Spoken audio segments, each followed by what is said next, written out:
Hello everyone, कैसे हो आप सभी। स्वागत है आप सभी का फिर से एक नई क्लास के अंदर।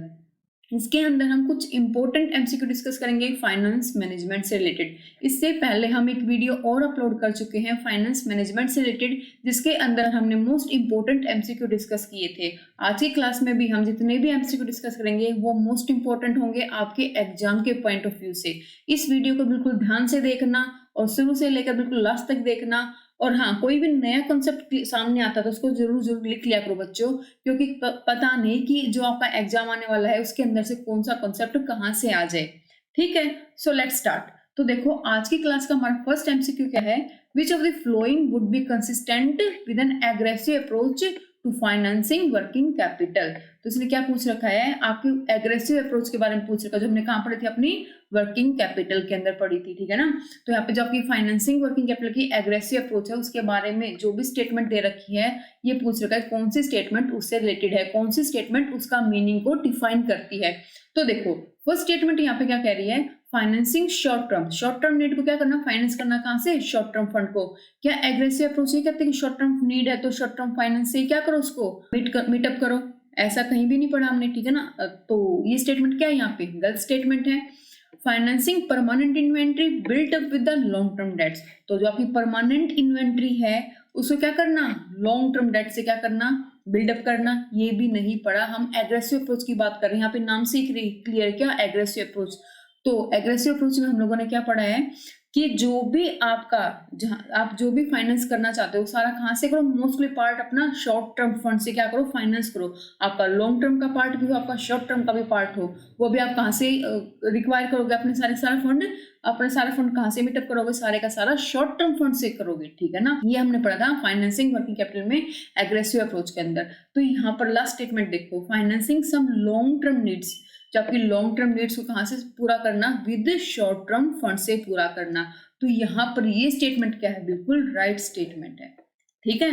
तो इसका आंसर क्या हो जाएगा बच्चों, यहाँ पे D is the right answer. अब देखो आपका next question, working capital cycle involve the flowing. जो वर्किंग कैपिटल साइकिल है, क्या क्या चीजें उसके अंदर क्या है, इन्वॉल्व है। तो देखो बिल्कुल आसान क्वेश्चन है, तो बच्चों वाला क्वेश्चन है, जल्दी से बताओ इसका आंसर क्या होगा। तो देखो यहाँ पे क्या क्या गिवन आपको, acquisition of raw material, finish good, receivable, cash और वर्क इन प्रोग्रेस। सबसे पहले क्या आता है, अगर हम बात करें अपनी साइकिल की, बिजनेस साइकिल की, तो सबसे पहले क्या आएगा, सबसे पहले आप एक्वायर करो किसको, रॉ मटेरियल को। फिर रॉ मटेरियल को हम क्या करते हैं, वर्क इन प्रोग्रेस में कन्वर्ट होता है वो, फिर वो हमारा फिनिश गुड में कन्वर्ट हो जाता है, और फिनिश गुड में कन्वर्ट होने के बाद हमारे रिसीवेबल कन्वर्ट होते हैं, और रिसीवेबल करने के बाद हमें एक्चुअल में कैश रिसीव होता है। तो इसके अकॉर्डिंग हमारा राइट आंसर क्या हो जाएगा, सबसे पहले क्या आएगा, फर्स्ट और फिर फिफ्थ और हमारा सेकंड। ठीक है। तो फर्स्ट फिफ्थ और सेकंड किसके अंदर है, सी के अंदर। तो ये हमारे एक सीक्वेंस हो जाएगी किसकी, हमारी बिजनेस साइकिल की। ठीक है। तो देखो अब हमारा नेक्स्ट क्वेश्चन क्या है बच्चों, नेक्स्ट क्वेश्चन है हमारा, negative working capital implied that. जो आपकी नेगेटिव वर्किंग कैपिटल है इसका मतलब क्या हुआ, किसको कहते हैं negative working capital. Working capital तो आप सबने सुना होगा, वर्किंग कैपिटल क्या होता है जल्दी बताओ, सबको पता है वर्किंग कैपिटल क्या होता है, हमारी current assets minus current liability. यही तो हमारी क्या होती है, नेट वर्किंग कैपिटल। अगर मैं नेट वर्किंग कैपिटल की बात करूं तो हमारी नेट वर्किंग कैपिटल क्या होती है, करंट एसेट्स में से क्या माइनस कर दो, करंट लाइबिलिटी, तो क्या निकल जाती है, नेट वर्किंग कैपिटल। लेकिन इसने क्या पूछ रखा है यहाँ पे, नेगेटिव वर्किंग कैपिटल। अब सोच के देखो वर्किंग कैपिटल कैसे निकल के आ रही, पॉजिटिव, तब मेरी करंट एसेट क्या है, करंट लाइबिलिटी से ज्यादा है, तो एक तरह से क्या हो, पॉजिटिव वर्किंग कैपिटल है। अगर उल्टा हो जाए, क्या उल्टा हो जाए, करंट लाइबिलिटी मेरी ज्यादा हो जाए, एक्सीड कर जाए किससे, करंट एसेट से, तो उस केस में जो वर्किंग कैपिटल आपकी निकल के आएगी बच्चों, उसको हम नेगेटिव वर्किंग कैपिटल कहते हैं। इस बात को याद रखना।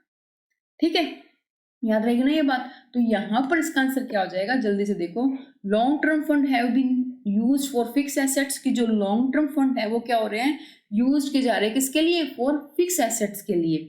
ठीक है। सेकंड स्टेटमेंट क्या है, short term fund can be use for the fix assets. जो शॉर्ट टर्म फंड है उसको यूज किया जा रहा है किसके लिए, फिक्स एसेट्स के लिए।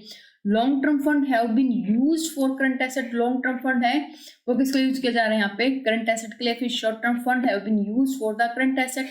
तो यहाँ पे कौन सी स्टेटमेंट आपको ठीक लग रही है, मतलब कि अगर लाइबिलिटी ज्यादा है और आपकी एसेट्स कम है, तो यहाँ पर आपकी जो बी स्टेटमेंट है बच्चों वो क्या हो जाएगी, राइट हो जाएगी। तो B is the right answer. तो देखो आगे इसके एक्सप्लेनेशन भी गिवन है, एक बार इसको ध्यान से पढ़ लेना क्योंकि नई टर्म होगी काफी बच्चों के लिए कि नेगेटिव वर्किंग कैपिटल क्या होता है। और हाँ, एक बात और बता दूं, ये आपका नेट एनटीए नेट के अंदर ये क्वेश्चन आ चुका है, तो इस टर्म को एक बार ध्यान से देख लो क्या कह रही है टर्म। देखो, net working capital can be positive और नेगेटिव। जो आपकी नेट वर्किंग कैपिटल है वो पॉजिटिव हो सकती है और नेगेटिव भी हो सकती है। A situation when company current liability exceed करे किससे, आपकी करंट एसेट से, तब आपकी करंट लाइबिलिटी किससे एक्सीड करे, करंट एसेट से। तो इस केस में जो सिचुएशन कहलाएगी वो क्या कहलाएगी, आपकी नेगेटिव वर्किंग कैपिटल कहलाएगी। ये बात मैंने आपको अभी बताई थी, ठीक है। आगे देखो, this situation occur when short term fund have been used for long term purpose. ये सिचुएशन कब अराइज होती है कंपनी के अंदर, तब कंपनी अपने लॉन्ग टर्म फंड, जो भी शॉर्ट टर्म फंड है उनको किस लिए यूज करे, अपने लॉन्ग टर्म पर्पज के लिए यूज करे, ठीक है ना, for that is for fixed assets. ये सिचुएशन तब अराइज होती है एक कंपनी के अंदर। रीजन क्या क्या है इसका, देखो सबसे पहला क्या रीजन है आपका नेगेटिव वर्किंग कैपिटल का, सबसे पहला क्या आपका cash use for investing in fix assets. कि जो क्या आपने क्या किया, कैश को यूज किया किसके लिए, इन्वेस्ट करने के लिए फिक्स एसेट्स के अंदर। एक रीजन तो ये है, आपने क्या किया, अपने शॉर्ट टर्म फंड को कहाँ लगा दिया, लॉन्ग टर्म पर्पज के लिए, फिर फिक्स एसेट्स के अंदर लगा दिया, ठीक है। और क्या सेकंड क्या है, एबनॉर्मल लॉस इन इन्वेंट्री। जो इन्वेंट्री के अंदर आपका लॉस तो किस तरह का होगा, अबनॉर्मल। देखो दो तरह के लॉस से पढ़ते हैं हम, नॉर्मल एबनॉर्मल। नॉर्मल तो क्या, जो नॉर्मली हम मैन्युफैक्चरिंग करते हैं तो उस वक्त नॉर्मली जो लॉस हो जाते हैं वो हमारे लिए क्या है, नॉर्मल लॉस है, ठीक है ना, जो normally day to day business activity में होते ही रहते हैं। लेकिन एबनॉर्मल लॉस क्या है, मान लो फॉर एग्जाम्पल फायर लगी, जहाँ पे आपने इन्वेंट्री रख रखा था, स्टॉक रखा था, वहाँ पे फायर लगी, तो उस केस में जो भी लॉस हो क्या हुआ, एबनॉर्मल लॉस। तो ऐसा कोई एबनॉर्मल लॉस हो जाए बिजनेस के अंदर, सेकंड रीजन वो है। थर्ड क्या, good sold at loss consistently, कि आप गुड को सोल्ड कर रहे हो किसके अंदर, लॉस के अंदर। एक रीजन ये भी है, और एक रीजन क्या आपका बैड डेट्स। ये कुछ रीजन है कि जिस केस में आपकी जो वर्किंग कैपिटल होगी इसमें चली जाएगी नेगेटिव में जाने के, ठीक है ना, क्योंकि उस केस में आपकी लाइबिलिटी तो इंक्रीज हो जाएंगी, करंट लाइबिलिटी तो इंक्रीज हो जाएंगी, आपकी करंट एसेट्स क्या हो जाएंगी, आपकी कम हो जाएंगी। अब आगे इसने बता रखा है पॉजिटिव वर्किंग कैपिटल क्या है, तो वो सिचुएशन जहां पे भी करंट एसेट्स के साथ एक्सीड करे करंट लाइबिलिटी से, जो हम नॉर्मली पढ़ते हैं कि नेट वर्किंग कैपिटल हमारे क्या आती है, current assets minus current liability, जहां पे करंट एसेट्स की अमाउंट ज्यादा हो किससे, करंट लाइबिलिटी से, तो उस सिचुएशन को कहते हैं पॉजिटिव वर्किंग कैपिटल, ठीक है। एक होता है जीरो वर्किंग कैपिटल। यहाँ पे जीरो वर्किंग कैपिटल का मतलब क्या है बच्चों, जहां पर आपकी करंट एसेट्स इक्वल हो करंट लाइबिलिटी के, वो आपकी क्या होगी, जीरो वर्किंग कैपिटल होगी। इंपॉर्टेंट क्वेश्चन था, अगर किसी को इसके बारे में नहीं पता था अपना साथ साथ रिटन डाउन करते चला करो बच्चों, कि आगे ऐसी कोई टर्म आ जाए, अगर आगे रिवाइज करना हो तो आप इजीली उसको रिवाइज कर सको, ठीक है। अब देखो आपका नेक्स्ट क्वेश्चन क्या है, 15th क्वेश्चन क्या कह रहा है आपको बच्चों, which of the flowing method is not used for calculation of cost of equity। तो सिंपल सी बात है, आपको क्या निकालना है, कॉस्ट ऑफ इक्विटी निकालना है। तो कौन सा मेथड है जिसके हेल्प से आप कॉस्ट ऑफ इक्विटी को फाइंड आउट नहीं कर सकते, तो आपका सबको पता ही होगा, मोस्ट इजी क्वेश्चन है ये तो, dividend yield approach, cost of equity निकाल सकते हैं। सीएपीएम से भी हम क्या निकालते हैं, कॉस्ट ऑफ इक्विटी निकालते हैं, और प्राइस अर्निंग रेशियो से भी हम कॉस्ट ऑफ इक्विटी निकालते हैं। तो यहाँ पे जो सी ऑप्शन आपका बच्चों, उसके हेल्प से हम कॉस्ट ऑफ इक्विटी नहीं निकाल सकते, ठीक है। तो यहाँ पे सी आपका क्या हो जाएगा, राइट आंसर हो जाएगा। अब देखो आपका नेक्स्ट क्वेश्चन क्या है बच्चों, which of the following is an implicit cost of increasing proportion of डेप्ट ऑफ अ कंपनी। क्वेश्चन को ध्यान से समझना, इंपॉर्टेंट क्वेश्चन है। इसके अंदर से कौन सी इम्प्लिसिट कॉस्ट है, ठीक है, जो इंक्रीज होती है किसके कारण, जैसे जैसे मैं कंपनी के अंदर डेब्ट का प्रोपोर्शन इंक्रीज करते जाती हूँ, तो उस केस में आपके लिए क्या इम्प्लिसिट कॉस्ट होगी, ये पूछ रखा है क्वेश्चन में। पहले क्वेश्चन समझ में आया, पहले ये बताओ, क्योंकि मोस्ट इंपोर्टेंट क्वेश्चन है बच्चों। सबसे इंपॉर्टेंट चीज, अगर क्वेश्चन समझ में आ जाए तो आप उसका आंसर इजिली दे सकते हो, ठीक है। तो यहाँ पर सिंपल से एक बात पूछ रखी है, इसके अंदर जो आपको स्टेटमेंट गिवन है उसके अंदर से कौन सी इम्प्लिसिट कॉस्ट कहलाएगी, जो जैसे जैसे मेरे डेब्ट कंपनी के अंदर में डेब्ट का प्रोपोर्शन इंक्रीज करती रहूंगी तो वो इम्प्लिसिट कॉस्ट भी करती रहेगी, इंक्रीज होती रहेगी। तो देखते हैं, स्टेटमेंट पढ़ते हैं, फिर देखते हैं इसका राइट आंसर क्या होगा। फर्स्ट स्टेटमेंट क्या है बच्चों, यहाँ पे PE ratio of the company would increase. जैसे आपकी जो पीई रेशियो का मतलब प्राइस टू अर्निंग रेशियो, ठीक है। यहाँ पे पीई रेशियो का मतलब क्या है बच्चों, प्राइस टू अर्निंग रेशियो। तो क्या कह रही है, जैसे जैसे आपकी जो price to earning ratio increase होती जाएगी तो आपकी जो इम्प्लिसिट कॉस्ट है, जो किसके कारण इंक्रीज हो रही है, डेब्ट के कारण, तो क्या वो भी इंक्रीज होती जाएगी? तो इसका इसके साथ कोई भी रिलेशन नहीं है। सबको ये तो पता होगा ना प्राइस टू अर्निंग रेशियो क्या होती है। प्राइस टू अर्निंग रेशियो का मतलब क्या है यहाँ पे कि आपका जो करंट प्राइस है मार्केट के अंदर, ठीक है, उसके बदले आपको कितना डिविडेंड मिल रहा है, वो आपको क्या दिखाती है? Price to earning ratio show करती है, ठीक है ना। नाम से क्लियर, क्या प्राइस किसके कंपेयर में? अर्निंग के कंपेयर में। जो आपको डिविडेंड रिसीव हो रहा है उसके बदले आप कितना प्राइस पे कर रहे हो। सिंपल सी बात है, अगर आपको अर्निंग कम और प्राइस ज्यादा पे करो, इसका मतलब क्या? उस कंपनी की मार्केट में ज्यादा वैल्यू है, तभी तो उसके लिए क्या कर रहे हो? प्राइस ज्यादा पे कर रहे हो। फॉर एग्जाम्पल रिलायंस के शेयर प्राइस हाई है, ठीक है ना, तो इस केस में क्या उसके लिए प्राइस हाई पे कर रहे हो। यहाँ पे क्लियर हुआ ये फर्स्ट पॉइंट। तो फर्स्ट पॉइंट यहाँ पे इसका आंसर नहीं होगा। सेकंड पॉइंट क्या है बच्चों? यहाँ पे rate of return of the company would decrease. जो रेट ऑफ रिटर्न है आर है, वो कंपनी का डिक्रीज हो रहा है, उसके साथ उसके कारण इम्प्लिसिट कॉस्ट क्या होगी? इंक्रीज होगी? बिल्कुल भी नहीं। Tax shield would not be available on new debts. आपने नए डेट्स क्या किए? रेज किए और उसके ऊपर टैक्स शील्ड अवेलेबल नहीं है, ये भी रीजन नहीं है इम्प्लिसिट कॉस्ट का। जैसे जैसे मैं क्या करते रहूंगी? डेप्ट को इंक्रीज करते रहूंगी। लास्ट ऑप्शन देखो क्या कह रहा है ये, equity share holder would demand higher return. ये राइट आंसर है इस क्वेश्चन का। क्यों? ऐसा क्यों कहा? देखो, एक अगर मान लो कंपनी क्या कर रही है? अपने डेप्ट को क्या कर रही है? इंक्रीज कर रही है, ठीक है ना। जैसे जैसे कंपनी डेप्ट को इंक्रीज कर रही है, ओवरऑल कॉस्ट तो कंपनी क्या हो रही है? कम हो रही है ना। जो कॉस्ट है कंपनी को क्या हो रही है? कम हो रही है। लेकिन साथ साथ क्या, जो इक्विटी शेयर होल्डर है वो क्या कर रहे हैं? हायर डिविडेंड की डिमांड कर रहे हैं ना। क्यों कर रहे हैं हायर डिविडेंड की डिमांड? क्योंकि उनका रिस्क क्या हो रहा है? यहाँ पे इंक्रीज हो रहा है। अब जो ये हायर डिविडेंड की डिमांड रेज कर रहे हैं, तो यही तो क्या कहलाएगी यहाँ पे? डेप्ट की वो इम्प्लिसिट कॉस्ट कहलाएगी, ठीक है ना। जो हमने डेट क्या किए? एक्स्ट्रा रेज किए, उसकी जो इम्प्लिसिट कॉस्ट यहाँ पे क्या है? वो जो इक्विटी शेयर होल्डर का रिस्क है ना, और उसके कारण जो हायर डिविडेंड क्या कर रहे हैं? एक्सेप्ट कर रहे हैं, मांग रहे हैं कंपनी से, ठीक है ना, डिमांड कर रहे हैं, वो ही क्या कहलाएगी यहाँ पे? उस डेप्ट की इम्प्लिसिट कॉस्ट। जैसे जैसे मैं डेप्ट का प्रोपोर्शन इंक्रीज करती जाऊंगी, तो वैसे वैसे उसकी इम्प्लिसिट कॉस्ट भी क्या होती जाएगी? इंक्रीज होती जाएगी।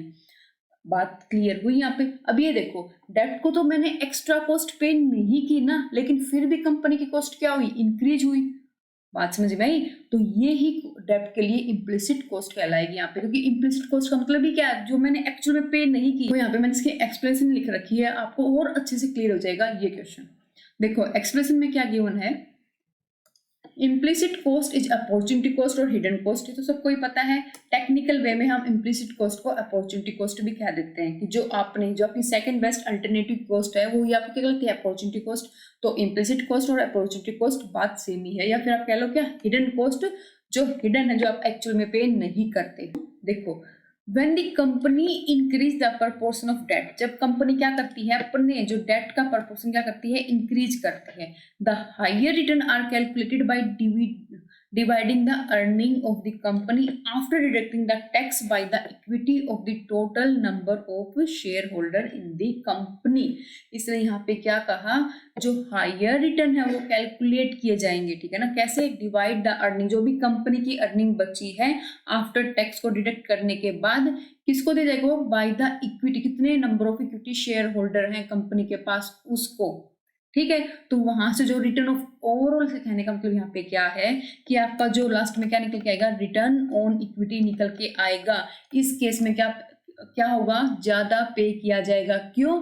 क्योंकि जो हमने डेट का प्रोपोर्शन है वो क्या कर दिया? इंक्रीज कर दिया, और जिसके कारण जो इक्विटी शेयर होल्डर है उनका रिस्क भी क्या हो गया? यहाँ पे इंक्रीज हो गया। Equity share holder will thereafter demand higher return on their investment. बात सेम ही जो मैंने अभी बताई आपको, कि जो भी पैसा उन्होंने क्या किया है? इन्वेस्ट किया है, उसके कंपेयर में क्या करेंगे? वो हायर डिविडेंड की क्या करेंगे? डिमांड करेंगे। हायर रिटर्न की क्या करेंगे? डिमांड करेंगे, ठीक है।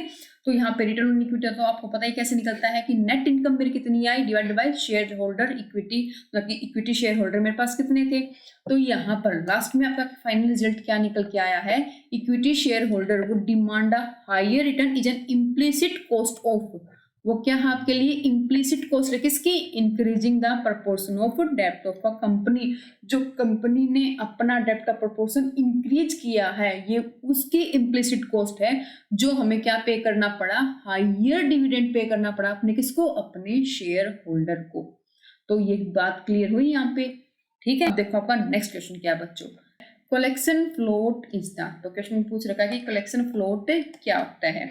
आपने तब वर्किंग कैपिटल मैनेजमेंट के अंदर कैश मैनेजमेंट का ही टॉपिक है कि हम वर्किंग कैपिटल मैनेजमेंट में क्या पढ़ते हैं, कैश मैनेजमेंट कैसे करें, ठीक है ना, कैश को कैसे जल्दी जल्दी रिसीव करें। फ्लोट हम दो केस में पढ़ते हैं, एक तो किसके केस में, एक तो रिसिप्ट, तब हमें क्या नहीं हो, रिसिप्ट होनी किससे, अपने डेटर से, एक सेकंड अपना डिसबर्समेंट। डिसबर्समेंट मतलब कि जितनी भी पेमेंट करनी है एक बिजनेसमैन को, तो उस केस में हम क्या देखते हैं कि जो डिसबर्समेंट जो पेमेंट करे वो जितनी स्लो हो सके उतना ही बेटर है, उतना ही हमें अपने पास कैश क्या रखना पड़ेगा, कम रखना पड़ेगा। और रिसिप्ट की बात आती है तो उस वक्त जल्दी से जल्दी हमें क्या मिल जाए, अपना कैश रिसीव हो जाए। जो फ्लोट है, जो टाइम पीरियड, जो गैप है, यहाँ पे फ्लोट का मतलब क्या है, जो टाइम पीरियड है, मतलब कि जो गैप है, वो जो पेमेंट रिसीव हुई और हमारे पास वो पेमेंट आई, उसके बीच का जो गैप है उसको कम से कम कर सके, उसको कैसे मैनेज करना है वो ही हम पढ़ते हैं फ्लोट के अंदर। तो यहाँ पे सिंपल सी लाइन पूछ रखी, कलेक्शन फ्लोट क्या है, ठीक है। अब देखो मैं आपको बताऊं तो कलेक्शन फ्लोट क्या है। मान लो आपको डेटर मिस्टर वाई है, कोई डेटर, ठीक है। अब मिस्टर एक्स से इसने सामान लिया था उधार पर कभी, अब पेमेंट करने जा रहा है ये जो भी डेटर है, किसको, मिस्टर एक्स को। इसने दिए वो पेमेंट किसके थ्रू, चेक के थ्रू। अब जो भी पेमेंट की चेक के थ्रू, मान लो वो की बाय स्पीड पोस्ट के थ्रू। अब जो स्पीड पोस्ट में 2 दिन लगे मिस्टर एक्स को चेक मिलने में, फिर मिस्टर एक्स को चेक मिला, उसके कहाँ, उसकी कंपनी में आया, 1 दिन तक वो कंपनी के अंदर ही रखा रहा। 1 दिन बाद वो किसी ने जाके क्या बैंक में डिपॉजिट करवाया। अब बैंक में तब चेक डिपॉजिट होता है, उसी वक्त तो क्लियर नहीं हो जाएगा ना, टाइम लगता है, बैंक भी टाइम लगाता है चेक को क्लियर करने में, वो अमाउंट जो भी पर्सन है उसके अकाउंट में पहुंचाने के लिए। फॉर एग्जाम्पल बैंक ने लगाया 1 दिन का टाइम, तो यहाँ पर जो ये 4 दिन आए ना बच्चों, ये कहलाएंगे आपके लिए क्या, कलेक्शन फ्लोट, कि कितना टाइम पीरियड है। अब देखो मिस्टर एक्स, मिस्टर वाई ने जब चेक भेजा होगा किसके पास, एक्स के पास, तो वहां पे बुक ऑफ अकाउंट में एंट्री हो चुकी होगी कि हमें इतनी अमाउंट रिसीव हो चुकी है। लेकिन एक्चुअल में जो बैंक की जो एक्चुअल में वो अमाउंट रिसीव नहीं हुई, तो जो हम रिकंसिलिएशन स्टेटमेंट पढ़ते हैं ना, जिसके अंदर हम कैश बुक और बैंक बुक का बैलेंस क्या करते हैं, मैच करते हैं, तो एक रीजन क्या होता है, उनके मिसमैच होने का बैलेंस है फ्लॉट, ठीक है। तो यहाँ पर कलेक्शन फ्लोट हुआ ना, जो टाइम पीरियड, जो गैप टाइम पीरियड हुआ, वो चेक एक्चुअल अमाउंट रिसीव होने में, वो यहाँ पे क्या कहलाया, आपका कलेक्शन फ्लोट कहलाया। और एक ये रीजन आपका किस इसका है, आपका जो भी आपका बैंक बैलेंस और आपका कैश बुक का बैलेंस मैच नहीं होता, ठीक है। तो यहाँ पर अब जल्दी से बता दो इसका आंसर क्या होगा। कलेक्शन फ्लोट का मीनिंग मैं आपको क्लियर कर चुकी हूँ। तो देखो फर्स्ट रिएक्शन क्या है, total time between the mailing of cheque by customer, जो कस्टमर ने क्या क्या चेक को मेल किया, ठीक है, and availability of cash to the receiving firm. तो जो भी रिसीविंग फर्म थी, यहाँ पे कौन था, मिस्टर वाई था, उसको जो चेक मिला, जितने टाइम में भी वो चेक मिला है, जितने टाइम में वो क्या मिला, वो कैश रिसीव हुआ, वो जो भी टाइम है उस बीच का, वो क्या कहलाएगा, आपका कलेक्शन फ्लोट कहलाएगा, ठीक है। अब देखो मैं आपको एक बात बताऊं, ये कलेक्शन फ्लोट ओवरऑल प्रोसेस हमारा क्या है, यहाँ पे कलेक्शन फ्लोट है। अगर मैं इसकी बात करूँ, जो 1 दिन जो मेरे को टाइम पीरियड लगा, किसका, जो बैंक को टाइम पीरियड लगा उस चेक को क्लियर करने में, इसको मैं बैंक फ्लोट भी कह सकती हूँ, बैंक क्लियरिंग फ्लोट, ठीक है ना, क्योंकि बैंक ने टाइम लगाया है उसको क्या करने में, क्लियर करने में, ठीक है। और जो एक टाइम का जो हमने टाइम पीरियड लिया उसको हम लेथार्जी फ्लोट भी कह देते हैं, या फिर प्रोसेस फ्लोट भी, कि प्रोसेस करने में हमने क्या लगाया, उसका टाइम लगाया, ठीक है। लेथार्जी फ्लोट या फिर आप क्या कह लो, उसको प्रोसेस फ्लोट कह लो। बात क्लियर हुई यहाँ पे, ठीक है। नेक्स्ट क्वेश्चन क्या है यहाँ पे, the order cost per order of N inventory is 400 with annual carrying cost आपको कितनी देर के, 10 रुपए। EOQ आपको क्या निकालना है, EOQ निकालना है किसके लिए, 2000 यूनिट के लिए। तो यहाँ पे आपको ये फाइंड आउट करना है कि आपको कितनी यूनिट मंगवानी चाहिए जिसमें आपका सबसे कम मिनिमम कॉस्ट आए। आपको एक बार में कितना ऑर्डर मंगवाना है जिससे आपको क्या लगे, मिनिमम कॉस्ट लगे, वही तो आपको क्या होता है, इकोनॉमिक ऑर्डर क्वांटिटी होता है ना। तो आपको यहाँ पे क्या करना है, उसको फाइंड आउट करना है। तो देखो EOQ का फॉर्मूला क्या होता है बच्चों, 2AO डिवाइडेड बाई क्या, आपका C, मतलब कि आपकी कैरिंग कॉस्ट, अंडर रूट कर देते हैं इसका, यही हमारा इसका फॉर्मूला होता है इकोनॉमिक ऑर्डर क्वांटिटी का। तो यहाँ पे टू मल्टीप्लाई ए में कि आप एनुअली आपका जो भी आपका रॉ मटेरियल है कितना डिमांड करते हो आप एनुअली, तो आप कितनी डिमांड कर रहे हो एनुअली, 2000 यूनिट आप एनुअली डिमांड कर रहे हो। और एक बार जब आप मटेरियल को मंगवा रहे हो ना, आने जाने का खर्चा वो आपको कितना लग रहा है 400 रुपीज। जो मटेरियल मंगवाया होगा तो एक बार आने जाने की कितनी कॉस्ट लगी यहाँ पे 400, यहाँ तक की ऑर्डर कॉस्ट दे रखी है। सी से यहाँ पे कैरिंग कॉस्ट, कैरिंग कॉस्ट का मतलब कि आप पर यूनिट कितने रुपए लगते हैं आप उसको तो अपने पास स्टोर करके रखते हो। अब देखो आपकी कैरिंग कॉस्ट के अंदर आपने गोडाउन लिया कोई स्टोर करने के लिए, वो भी इंक्लूड होती है। आपका इंश्योरेंस आपने कोई पे किया, कहीं वो मटेरियल आपका खराब ना हो जाए, वो भी आपकी इसमें इंक्लूड होगी आपकी कैरिंग कॉस्ट के अंदर। तो यहाँ पे कितनी दे रखी है आपकी कैरिंग कॉस्ट, 1 यूनिट की दे रखी है, और हरदम कैरिंग कॉस्ट हम 1 यूनिट की ही कंसिडर करके चलते हैं। तो कितनी दे रखी है आपकी 10। तो आपको सिंपल सा क्वेश्चन है कि कितना आपका ईओपी का निकलेगा। तो देखो यहाँ पे आपका ये ऊपर कितना आ जाएगा डिवाइडेड बाय 10, तो यहाँ पे आप आ जाएगा 1,60,000, और इसका अंडर रूट करोगे तो आपका आंसर क्या होगा यहाँ पे 400। ठीक है, तो आपका राइट आंसर यहाँ पे क्या हो जाएगा बच्चों 400। ठीक है, समझ में आया।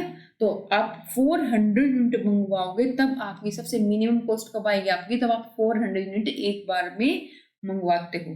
बात क्लियर हुई यहाँ पे ईओपी का मतलब क्या है। ठीक है, अब देखो आपका नेक्स्ट क्वेश्चन क्या है, which of the following is true for inventory control. Inventory control के लिए कौन सी स्टेटमेंट ट्रू है। Economic order quantity has minimum total cost per order. अभी मैंने आपको बताया इकोनॉमिक ऑर्डर क्वांटिटी का मतलब क्या है कि कितना ऑर्डर आप एक बार में प्लेस करो जिससे आपकी कॉस्ट क्या हो जाए मिनिमम हो जाए। तो ये स्टेटमेंट क्या है, बिल्कुल करेक्ट स्टेटमेंट है। नेक्स्ट स्टेटमेंट आपको क्या दे रखी बच्चों यहाँ पे, inventory carrying cost increase with quantity. जो आपकी इन्वेंट्री कैरिंग कॉस्ट है कैरिंग करने के लिए, मतलब कि आपको स्टोर में उसको गोडाउन में रख रहे हो उसको, ठीक है, तो वो आपकी जो कॉस्ट है वो इंक्रीज होती है पर क्वांटिटी। बिल्कुल बात करेक्ट है। मान लो आपकी गोडाउन की वैल्यू कितनी, सिर्फ आप 50 यूनिट ही रख सकते हो और आपने एक एक्स्ट्रा यूनिट और मंगवा ली, तो उसके लिए क्या करना पड़ेगा, अलग से गोडाउन का लेना पड़ेगा, रेंट पे लेना पड़ेगा। तो उसके लिए आपको क्या हुई, एक्स्ट्रा कॉस्ट इंक्रीज हुई ना। जैसे ही आपकी जो इन्वेंट्री इंक्रीज हुई तो आपकी जो कैरिंग कॉस्ट है, जिसको रखने की कॉस्ट, क्या हो जाएगी, इंक्रीज हो जाएगी। तो ये स्टेटमेंट भी यहाँ पे क्या है, बिल्कुल करेक्ट है। ऑर्डरिंग कॉस्ट डिक्रीज हो जाएगी विद लॉट साइज, ये तो हमें पता ही है। अगर हम कम मंगवाएंगे अपना सामान, ऑर्डर कम प्लेस करेंगे तो कम आएगी, अगर हम ज्यादा ऑर्डर प्लेस करेंगे तो हमारी ऑर्डरिंग कॉस्ट क्या आएगी, ज्यादा आएगी। तो ये स्टेटमेंट भी क्या है यहाँ पे बिल्कुल करेक्ट है। और हमारा जो राइट आंसर यहाँ पे क्या हो जाएगा, ऑल ऑफ दी अबव। ये भी क्या था, इजी क्वेश्चन था, ज्यादा टिपिकल क्वेश्चन नहीं था। अब देखो आपका नेक्स्ट क्वेश्चन क्या कह रहा है बच्चों, यहाँ पे the purchase order lead time is multiplied to the number of unit sold per unit of time to calculate. तो यहाँ पे इसने क्या पूछ रखा है बच्चों आपसे कि आपका जो परचेज ऑर्डर लीड टाइम है ना, ये एक टर्म है पूरी। ठीक है, क्या जो आपका परचेज ऑर्डर लीड टाइम, मतलब कि परचेज ऑर्डर लीड टाइम का मतलब क्या है कि आपने तब अपना ऑर्डर प्लेस किया और वो आने तक का टाइम, कितना टाइम पीरियड लगा। आपने अपना ऑर्डर क्या किया, प्लेस किया, ठीक है ना, और वो सामान आपके गोडाउन में आया, ठीक है, उस बीच का टाइम पीरियड आपका क्या कहलाएगा, परचेज ऑर्डर लीड टाइम कहलाएगा। अगर आप उसके साथ multiply two the number of unit sold per unit of time, तो आपका क्या निकलेगा। तो देखो ये हमारा यहाँ पर जो निकल के आएगा बच्चों वो आता है रीऑर्डर लेवल। आपका रीऑर्डर लेवल क्या होता है कि आप कब सामान को मंगवा रहे हो। तो एक सिंपल सी बात है, लॉजिक का सोच के देखना, आप कोई भी सामान कब रीऑर्डर करते हो, तब आपको ये लगता है कि मेरे पास अब मटेरियल कम है, एक मैन्युफैक्चरर है, ठीक है ना, वो प्रोडक्शन करता है, तो वो कब मटेरियल मंगवाएगा कि उसको एक दिन भी खाली ना बैठना पड़े, उसका प्रोडक्शन क्या है, कंटिन्यूअस चलता रहे। उससे पहले मतलब कि पूरा मटेरियल जीरो लेवल आने से पहले क्या कर लेगा, वो दूसरा रीऑर्डर कर देगा, अपने सामान को प्लेस कर देगा ऑर्डर को, और उसका सामान उसके पास आ जाना चाहिए, वो जो रॉ मटेरियल है उसकी अमाउंट जीरो होने से पहले, तभी तो क्या करेगा, रीऑर्डर करेगा ना। तो देखो सोच के देखो, कोई भी सामान आपने अमेजोन से ही कोई ऑर्डर किया है, तो अमेजोन वाले क्या करते हैं, आपको कभी कभी जो टाइम पीरियड गिवन होता है उससे जल्दी भी सामान डिलीवर कर देते हैं, और नॉर्मली डे आपको कभी कभी नॉर्मली डे में भी प्लेस कर देते हैं, और कभी कभी क्या है मैक्सिमम डे भी लग जाते हैं उस ऑर्डर को प्लेस करने के। तो हम मिनिमम हम क्या मान सकते हैं कि 3 टाइम पीरियड होते हैं किसी भी चीज का हमारे पास आने का। एक तो क्या होता है आपके पास मिनिमम टाइम पीरियड कितना लग सकता है उसको आने में। कभी कभी क्या बहुत जल्दी सामान आता है, मान लो 4 दिन उसके अंदर मेंशन कर रखे हैं आपके अमेजोन ऑर्डर के अंदर, लेकिन 2 दिन के अंदर आपको सामान दे देते हैं, डिलीवरी कर देते हैं, तो वो क्या है यहाँ पे आपका मिनिमम टाइम पीरियड है। ठीक है, एक होता है नॉर्मल टाइम पीरियड कि नॉर्मली जो सबको सामान मिलता है नॉर्मल टाइम पीरियड के अंदर। ठीक है, एक होता है मैक्सिमम। कभी कभी देखो अभी कोरोना चला हुआ था तो जो भी नॉर्मल जो भी टाइम लिखा हुआ था कभी वो उससे भी लेट हो जाया करते, क्यों? क्योंकि वो था आपका क्या मैक्सिमम टाइम, कि जो हम सोचते हैं कि नॉर्मली इतने दिन में सामान आ जाएगा उससे एक्स्ट्रा कुछ टाइम लग जाएगा, वो आपके लिए क्या कहलाएगा मैक्सिमम टाइम। तो यहाँ पर तब भी एक बिजनेसमैन क्या करेगा, री ऑर्डर लेवल प्लेस करेगा, हरदम मैक्सिमम टाइम को कंसीडर करके चलता है। मैक्सिमम टाइम को क्यों? फॉर एग्जाम्पल मान लो उसने नॉर्मल टाइम को कंसीडर कर लिया, लेकिन बाय चांस वो सामान कब आया मैक्सिमम टाइम में, तो जो भी टाइम पीरियड है नॉर्मल और मैक्सिमम टाइम पीरियड के अंदर, तो उस वक्त तो क्या उसका प्रोडक्शन रुक जाएगा। तो इसलिए हरदम वो मैक्सिमम टाइम क्या करता है, काउंट करके चलता है। और कितनी यूनिट उसकी लग जाती है एक दिन के अंदर। ठीक है ना, वो प्रोडक्शन कर रहा है, मान लो 5 मिनट का, 10 मिनट का, 15 मिनट का, कितना प्रोडक्शन कर सकता है वो मैक्सिमम से मैक्सिमम। हरदम कौन सी यूनिट प्रोडक्शन देखेंगे, मैक्सिमम यूनिट वो कितना प्रोड्यूस कर सकता है एक दिन के अंदर, वो लेके चलेंगे। ठीक है, तो अगर हम इन दोनों को मल्टीप्लाई कर दे तो आपका क्या निकलेगा, रीऑर्डर लेवल। ये चीज आपको क्वेश्चन के अंदर पूछ रखी है, तो यहाँ पर आपका राइट आंसर क्या हो जाएगा बच्चों, reorder level is the right answer. ठीक है, अब देखो आपका नेक्स्ट क्वेश्चन क्या है, बाइंग ऑफ गुड्स और material for production in a way that they are delivered directly on the manufacturing facility of the company is called। तो question में क्या पूछ रहा है कि आपने कोई भी गुड्स कोई भी मटेरियल प्रोडक्शन पर्पज के लिए क्या करते हो, मंगवाते हो, लेकिन वो डायरेक्टली कहाँ मंगवाते हो, मैन्युफैक्चरिंग फैसिलिटी के ऊपर। ठीक है ना, उसको गोडाउन में स्टोर करके नहीं रखते। ये हमने कौन सी टेक्निक के अंदर पढ़ा था, जस्ट इन टाइम के अंदर। Very good. ठीक है ना, जस्ट इन टाइम के अंदर ये तो पढ़ते हैं हम लोग कि जो भी जितना भी हमें प्रोडक्शन करना है उतना ही मटेरियल क्या करेंगे, मंगवाएंगे, एक्स्ट्रा मटेरियल गोडाउन में स्टोर करके नहीं रखेंगे। इसको हम टोयोटा टेक्निक भी कह देते हैं, टोयोटा प्रोडक्शन टेक्निक भी कह देते हैं, क्योंकि टोयोटा ने ये टेक्निक फाइंड आउट की थी, इसलिए टोयोटा प्रोडक्शन टेक्निक भी इसको कह देते हैं। ठीक है ना, तो यहाँ पे इसका राइट आंसर क्या हो जाएगा बच्चों, आपका जस्ट इन टाइम। अब देखो आपका नेक्स्ट क्वेश्चन क्या है बच्चों, 21st question, 21st ABC analysis is based on, ABC analysis वो किसके ऊपर बेस है। ठीक है, उससे आगे क्या दे रखा है इसने, और ABC analysis is material management is a method of classifying the inventory based on. जो आपका ABC एनालिसिस है वो अपने इन्वेंट्री को कैसे क्लासिफाई कर रखा है। तो 2 क्वेश्चन पूछ रखे हैं, ये किसके ऊपर बेस है, वो कैसे क्लासिफाई करता है अपनी इन्वेंट्री को। ठीक है ना, कैसे हम इसके अंदर इन्वेंट्री को अलग अलग वे में क्लासिफाई करते हैं। तो देखो ये किसके ऊपर बेस है, जल्दी बताओ अगर किसी को पता हो तो। अगर नहीं पता तो उसका आंसर मैं बताती हूँ आप लोगों को। ये बेस है बच्चों पेरेटो प्रिंसिपल के ऊपर। अब आपको ध्यान हो, पेरेटो प्रिंसिपल हमने मार्केटिंग की सीरीज की थी, वहां पे भी पढ़ा था। ये पेरेटो प्रिंसिपल है ना आपका हर जगह एप्लीकेबल होता है, जो आपका 80-20 का रूल है।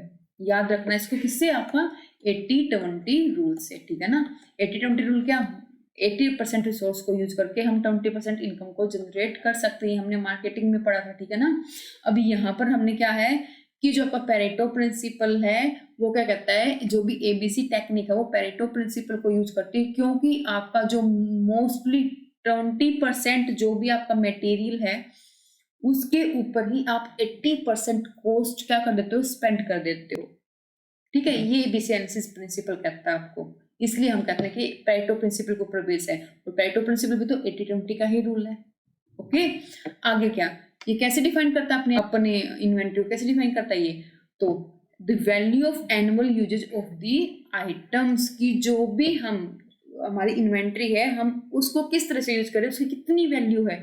अभी तो मैंने बताया कि जो आपका 20% ऑफ इन्वेंट्री है उसके ऊपर ही आप क्या 80% कॉस्ट लगा देते हो, जो मोस्टली आपके जो हाई अमाउंट इन्वेंट्री होती है। ऐसे तो हम डिवाइड करते हैं ABC के अंदर, ABC ए के अंदर उस इन्वेंट्री को रखते हैं जो अमाउंट में कम हो लेकिन उसका प्राइस उसकी कॉस्ट क्या हो ज्यादा हो, C के अंदर क्या जो अमाउंट में जो इन्वेंट्री ज्यादा हो लेकिन उसकी कॉस्ट क्या हो मिनिमम हो। ऐसे डिवाइड करते हैं ना, तो आपका C यहाँ पे क्या हो जाएगा बच्चों, राइट आंसर हो जाएगा। देखो आपका नेक्स्ट क्वेश्चन क्या है बच्चों,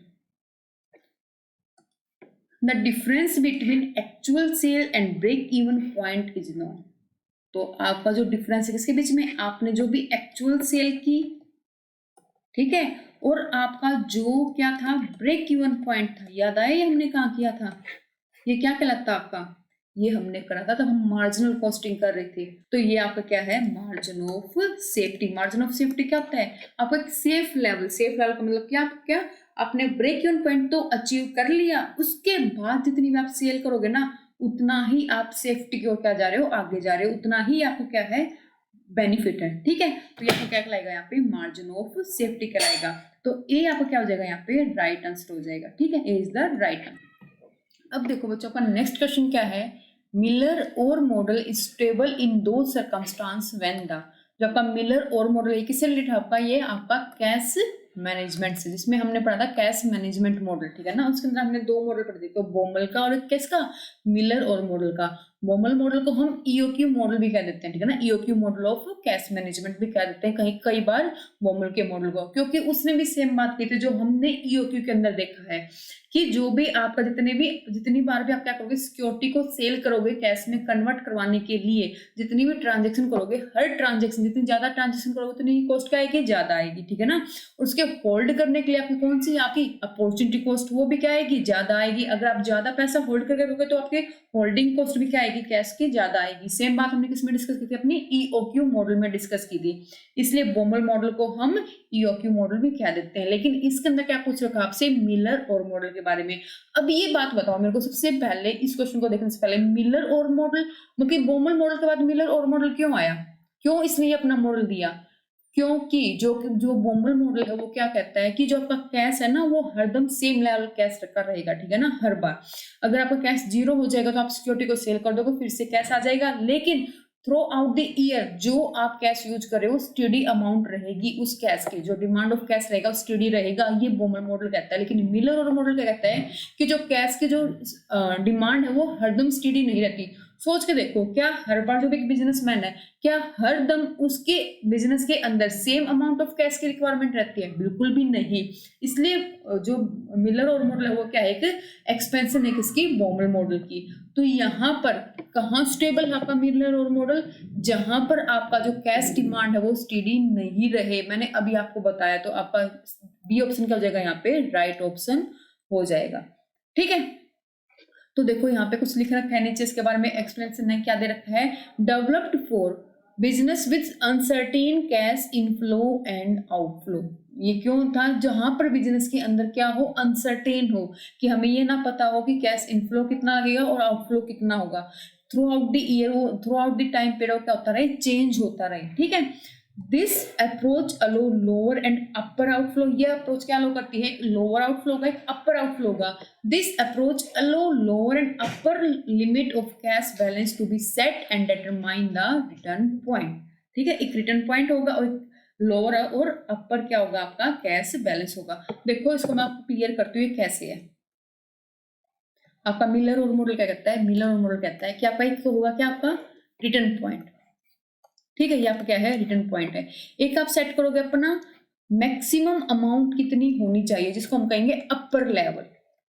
ठीक है, एक आपका क्या होगा, मिनिमम लेवल, कि आप मिनिमम अमाउंट कितनी सेट करोगे, जिसको हम कहते हैं क्या, आपका लोअर लेवल।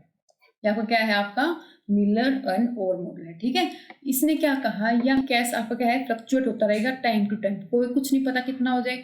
अगर मान लो आपका जो कैश है वो मैक्सिमम लेवल पे चला जाए, अपर लेवल पे चला जाए, तो उस वक्त जो आपके पास सरप्लस ऑफ कैश है उसको आप इन्वेस्ट कर दोगे, और इन्वेस्ट करके क्या कर लोगे, सिक्योरिटी को परचेज कर लोगे। ठीक है ना, सिक्योरिटी को क्या कर लोगे, परचेज कर लोगे। जैसे ये सिक्योरिटी को परचेज कर लिया, ठीक है ना, अब सिक्योरिटी को परचेज कर लोगे तो क्या, आप वापस से अपने रिटर्न पॉइंट पे आ जाओगे। ठीक है, अब मान लो ये कैश फ्लक्चुएट होते होते होते होते कहाँ चला गया, लोअर लेवल पे चला गया, कैश फ्लक्चुएट होते होते। अब जैसे ही लोअर लेवल पे आ जाएगा कैश फ्लक्चुएट होते, आपने जो सिक्योरिटी में पैसा इन्वेस्ट किया था, अब वापस से उस सिक्योरिटी क्या कर दोगे, सेल कर दोगे। जैसे ही सिक्योरिटी को सेल करोगे तो आपके पास क्या आ जाएगा, कैश अमाउंट आ जाएगी। कैश अमाउंट आते ही वापस आप किस पे चले जाओगे, अपने रिटर्न पॉइंट पे चले जाओगे। ठीक है ना, ये बात क्लियर हुई यहाँ पे। तो ये इसके अंदर है, किसके अंदर, आपका मिलर एंड और मॉडल के अंदर। बात क्लियर यहाँ पे, ऐसे ही फ्लक्चुएशन होता रहेगा, किसके अंदर, अपर लेवल के अंदर और लोअर लेवल के अंदर। और आपका रहना का मेंटेन का रखना है, आप रिटर्न पॉइंट पे आ जाओगे। जैसे ही आप मैक्सिमम लेवल पे जाओगे, पैसा क्या कर दोगे, सिक्योरिटी के अंदर इन्वेस्ट कर दोगे, इन्वेस्ट करते कहाँ जाओगे, अपना रिटर्न पॉइंट के अंदर आ जाओगे, ठीक है। और आप मिनिमम लेवल पर जैसे चले जाओगे, वहां पर आप क्या कर दोगे, सिक्योरिटी को सेल कर दोगे, सेल करते आपके पास कैश आ जाएगा, वापस आप अपने रिटर्न पॉइंट पर चले जाओगे, और आपका जो पैसा है, जो फ्लक्चुएशन है कैश की, इन दोनों पॉइंट के बीच में क्या होती रहेगी, फ्लक्चुएट होती रहेगी।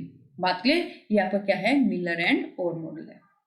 अब देखो आपका नेक्स्ट क्वेश्चन क्या है बच्चों, 24th question. The promissory note issued by a company for short-term fund raising are unsecured are classified as, जो आपका प्रोमिसरी नोट जो क्या करती है, कंपनी इश्यू करती है, कब के लिए, शॉर्ट टर्म फंड को क्या करने के लिए, रेज करने के लिए, आर अनसिक्योर्ड, और क्या होते हैं, अनसिक्योर्ड होते हैं, उनको हम कमर्शियल पेपर, तो आपका क्या होगा, वो कमर्शियल पेपर, ठीक है ना। आपके कमर्शियल पेपर एक प्रोमिसरी नोट है, और जो क्या होते हैं, अनसिक्योर्ड होते हैं। बात समझ में आई, तो यहाँ पे आपका राइट आंसर क्या जाएगा, D is the right answer. अब देखो आपका आज की क्लास का लास्ट क्वेश्चन। तो आपका नेक्स्ट क्वेश्चन क्या बच्चों, under which of the following approach the cost of equity is assume to increase linearly with leverage, कि जो आपकी कॉस्ट ऑफ इक्विटी है, हम ये एज्यूम कर लेते हैं कि वो भी इंक्रीज होती जाएगी जैसे जैसे आप लीवरेज को इंक्रीज करते जाओगे सेम प्रपोर्शन में, ठीक है। That is the average cost of capital remain constant. इसका मतलब क्या है कि आपकी जो एवरेज कॉस्ट ऑफ कैपिटल है वो क्या रहेगी, कॉन्स्टेंट रहेगी। तो ये हम कौन सी अप्रोच में बात करते हैं अपनी कैपिटल स्ट्रक्चर की, नेट ऑपरेटिंग इनकम अप्रोच, जो आपकी NOI अप्रोच है, ठीक है ना। वही तो ये कहती है ना कि जो आपका जो इम्पैक्ट हो गया है, इररिलेवेंट अप्रोच आपकी, कि कोई भी इम्पैक्ट नहीं पड़ेगा आपकी वैल्यू ऑफ द फर्म। ये ऐसा क्यों बोलती है, ये इसलिए बोलती है कि जैसे ही आप क्या करोगे, अपने डेट को इंक्रीज करोगे, ठीक है ना, जिससे हमें क्या देना पड़ेगा, उनको एक फिक्स रेट ऑफ इंटरेस्ट पे करना पड़ेगा। अल्टरनेटिवली क्या होगा, जो आपके इक्विटी शेयर होल्डर हैं उनका जो रिस्क है वो क्या हो जाएगा, हाई हो जाएगा। उनका रिस्क जो हाई होगा, इनको फिक्स अमाउंट ऑफ इंटरेस्ट ज्यादा पे करने से, तो उसके लिए जो इक्विटी शेयर होल्डर क्या करेंगे, हाइयर रिटर्न की डिमांड करेंगे। अब हाइयर रिटर्न की डिमांड कर रहे हैं ये लोग, तो उससे क्या होगा कि जो आपकी ओवरऑल कॉस्ट ऑफ कैपिटल भी क्या रहेगी, कांस्टेंट रहेगी। एक तो हमारी जो हमने ज्यादा डेप्ट से ज्यादा लीवरेज से क्या किया, पैसा इकट्ठा किया, डेप्ट को यूज करके हमने क्या किया, फंड को रेज किए, ठीक है, उससे हमारी कॉस्ट क्या हुई, कम हुई। लेकिन अदर हैंड क्या हुआ, जो इक्विटी शेयर होल्डर है उनकी रिस्क इंक्रीज होने से उन्होंने डिविडेंड रिटर्न क्या कर लिया, हाई डिमांड किए। तो आपका जो ये दोनों इफेक्ट है, ये नेट बैलेंस बन जाएगा, और जो आपका ओवरऑल कॉस्ट है जो फर्म की, वो क्या रह जाएगी, कांस्टेंट रह जाएगी, ठीक है ना। आपकी जो ओवरऑल कॉस्ट है वो क्या रह जाएगी, कांस्टेंट। ये कौन बात करता है, net operating income approach, NOI approach, ठीक है। बात क्लियर हुई, तो यहाँ पे आपका राइट आंसर क्या जाएगा, नेट ऑपरेटिंग इनकम अप्रोच। तो देखो यहाँ पे क्या है आपका, ये वो जो यहाँ पे ऑपरेटिंग इनकम आएगा, ठीक है। तो आपका राइट आंसर यहाँ पे क्या हो जाएगा, ये इज द राइट आंसर, ठीक है। और नेट इनकम अप्रोच क्या होती है, नेट इनकम अप्रोच क्या कहती है, नेट इनकम अप्रोच कहती है कि अगर आप डेट से पैसा इकट्ठा करते हो तो आपकी ओवरऑल कॉस्ट क्या रहेगी, कम हो जाएगी, इक्विटी शेयर होल्डर में चेंज नहीं होगा। अगर मैं दोनों के बीच में डिफरेंस करूँ तो सबसे मेन डिफरेंस क्या है, आपकी नेट इनकम अप्रोच ये मानती है कॉस्ट ऑफ इक्विटी कांस्टेंट रहते हैं, लेकिन नेट ऑपरेटिंग इनकम अप्रोच क्या मानती है, ओवरऑल कॉस्ट ऑफ कैपिटल क्या रहेगी, कांस्टेंट रहेगी, ठीक है ना। इस बात को याद रखना, जो आपकी वैल्यू फर्म पर कोई भी इंपैक्ट नहीं पड़ेगा, ये कहता है नेट ऑपरेटिंग इनकम अप्रोच, और वैल्यू फर्म पे इंपैक्ट पड़ेगा, ये कौन कहता है, आपका नेट इनकम अप्रोच। अगर मैं बात करूं ट्रेडिशनल अप्रोच की, ट्रेडिशनल अप्रोच क्या है, इन दोनों का एक किस्म, मैं ये कह सकती हूँ कि दोनों का मिक्सअप है कहीं ना कहीं, क्योंकि ट्रेडिशनल अप्रोच क्या कहते हैं कि स्टार्टिंग में तो आपकी कॉस्ट डाउन होगी, लेकिन एक लिमिट के बाद जो आपकी कॉस्ट है वो क्या होने स्टार्ट हो जाएगी, कॉन्स्टेंट हो जाएगी, ठीक है। और थर्ड स्टेज में क्या हो जाएगी, अगर आप फिर भी पैसे इकट्ठा करते हो डेट से, थर्ड स्टेज में आपकी कॉस्ट, ओवरऑल कॉस्ट क्या होना स्टार्ट हो जाएगी, इंक्रीज होना स्टार्ट हो जाएगी। ये बात करती है आपकी ट्रेडिशनल अप्रोच। बात क्लियर हुई यहाँ पे। तो आज के लिए इतने क्वेश्चन रखते हैं। अगर आपको लगता है कि ये वीडियो आप लोगों के लिए हेल्पफुल है आपके एग्जाम के पॉइंट ऑफ व्यू से, तो वीडियो को लाइक करना और चैनल को सब्सक्राइब करना ना भूलें। मिलते हैं अपनी नेक्स्ट वीडियो में, तब तक के लिए bye bye, have a nice day.